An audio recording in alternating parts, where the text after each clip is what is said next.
Children of God, mga anak sa Diyos. July 14 mao ang kapistahan ni Saint Camillus de Lilis, Italiano ug usa ka paring relihiyoso. Natawo siya sa usa ka pamilyang militar ug sa iyang pagkabatan-on nasulod siya usab sa kinabuhi sa sundalo. Apan mas nailhan siya sa iyang pagkaadik sa sugal kaysa sa iyang kaisog sa gubat. Halos tanan niyang kwarta nahurot sa pagpanugal ug usahay bisan ang iyahang sinina iyang ipusta. Niabot ang panahon nga nahimo siyang kabos gayod ug wala nay kapuy-an tungod sa iyang bisyo.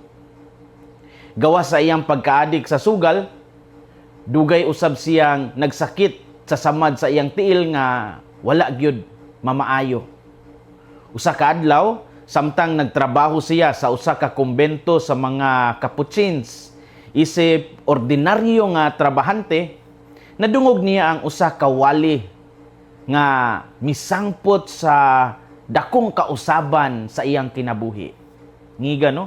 Katong wali nga iyang nadungog, nakadasig niya nga hingpit nga maghinulsol sa iyang mga sala.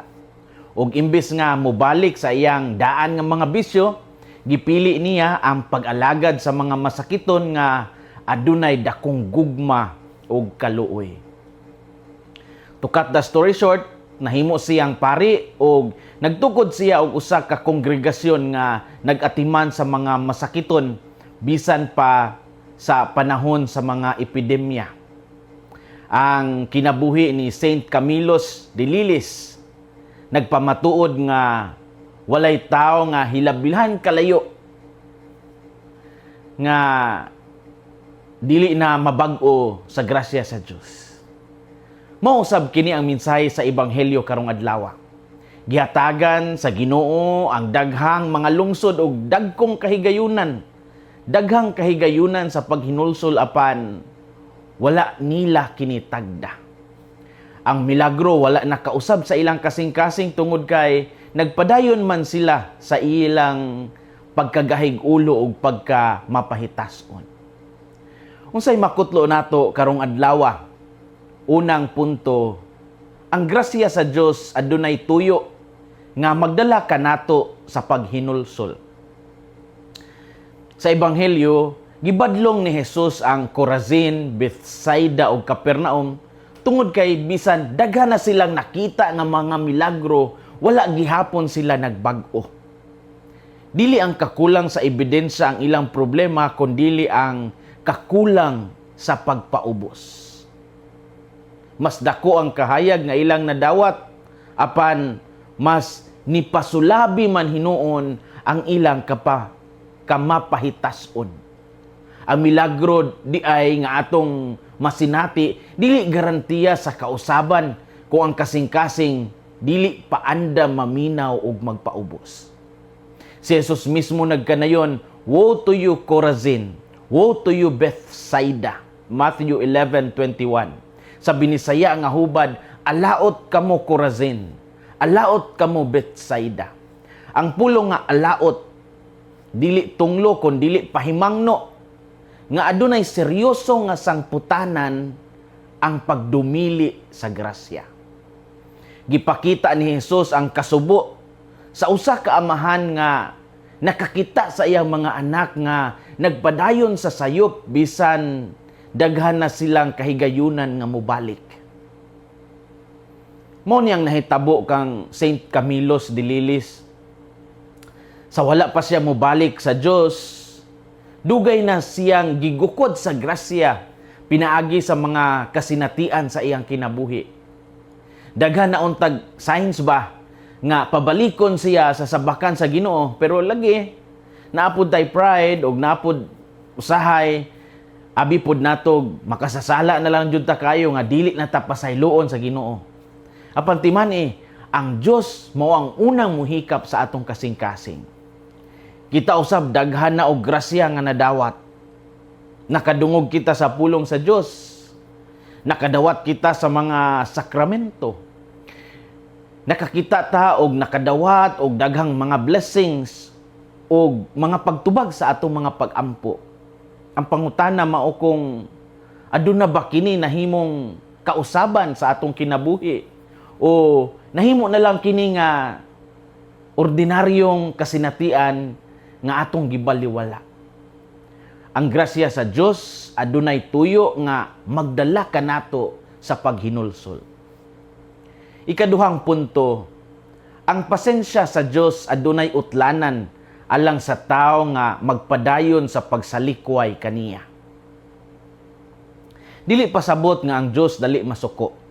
Hinuon, taas kaayo ang iyang pailob og kanunay siyang naghatag og panahon alang sa paghinulsol. Apan ang tao mahimong moabot sa punto nga padayon niyang isalikway ang tanang kahigayunan nga ihatag sa Dios. Ang paghukom sa Dios dili kalit nga desisyon kundi katapusan sa daghang higayon nga wala tagda. Gani sigon pa ni Jesus, it will be more tolerable for the land of Sodom on the day of judgment than for you. Matthew 11:24. Sa binisaya nga hubad, mas maagwanta pa ang silot alang sa Sodoma kaysa kaninyo sa adlaw sa paghukom. Aray, nindot kay ni nga paghubad, no? Mas descriptive kaysa English. Mas maagwanta pa ang silot alang sa Sodoma kaysa kaninyo sa adlaw sa paghukom. Tiaw mo na.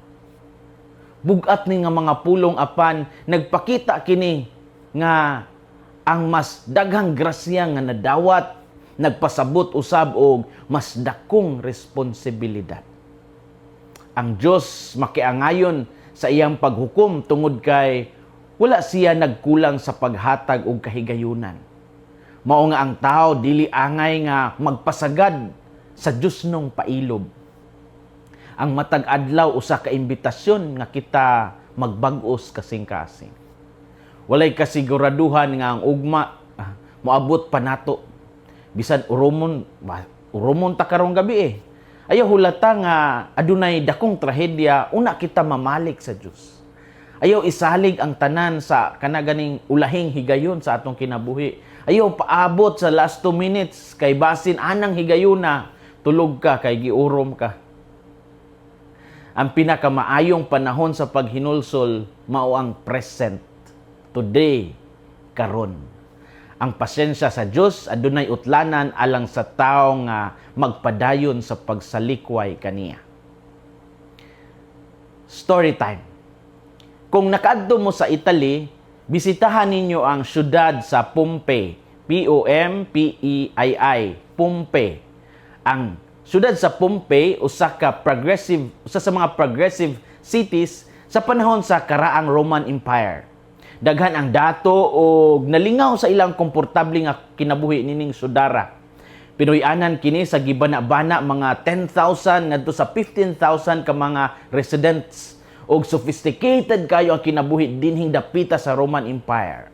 Ang Pompey, kompleto sa maluho nga mga villas, bibo nga mga taverns, buhi kayo ang mga merkado ug abunda ang pagkaon. Naay mga pampublikong kaliguanan o public baths o usa ka dako kaayo nga amphitheater. Ang Pompey abunda sa tubig, mga kaliguanan, mga panaderya, ubisan hitsas pod sa mga entertainment houses. Susama sa kanang gitawag nato sa atong modernong panahon nga mga kasa. Ug naasad ang Pompey usa ka arena nga maka-host gyud og daghan kay nga mga tawo alang sa mga gladiator combats. Apan ang Pompey nahimutang duol sa Mount Vesuvius, usa ni siya ka dakong bulkan. Apan daghan ang wala na balaka tungod kay dugay na nga kanang dormant ang bulkan. Apan niadtong tuig 79 AD kalit nga nibuto ang bulkan og mipagawas og daghang abo og nagdilaab nga mga bato. Ang syudad nalubong sulod lamang sa mubo nga panahon ug daghang tawo ang wala na gani makagawas tungod kay ulahina ang tanan. Sa dihang gihukay o gikalot pag-usab ang syudad sa Pompey paglabay sa daghang siglo, nakita ang mga lawas sa mga tawo nga murag na preserve sa ilang katapusang lihok o buhat. Ang uban nagkupot pa sa ilang bahandi. Ang uban nay inahan ug anak nga naginaksanay. Ang uban nagtinguha pa sa pagdagan apan wala nagyod makaikyas. Ang story sa Pompey nagpahinumdom kanato nga ang tanan dinis kalibutan adunay utlanan ug dili nato angay abusuhan ang panahon nga gihatag sa Dios. Children of God, mga anak sa Dios, ang grasya sa Dios abunda baya kaayo. Ang iyang pasensya taas baya pud kaayo. Apan ang atong kinabuhi adunay katapusan. Ayaw hulata ang imong last 2 minutes aron magbag-o. Ang Ginoo nagpaabot nato uban sa iyang dakong gugma. Balik kaniya. Hinaot nga ang kasing-kasing ni Kristo maghari sa atong mga kasing-kasing. Kini si Father Felmar Castrodes, Fiel SVD, ang inyong magsisibya sa maayong balita. Gikan dinhi sa Radio Veritas Asia, hinumdumi ang kinabuhing Kristiyano, kinabuhi sa pagserbisyo.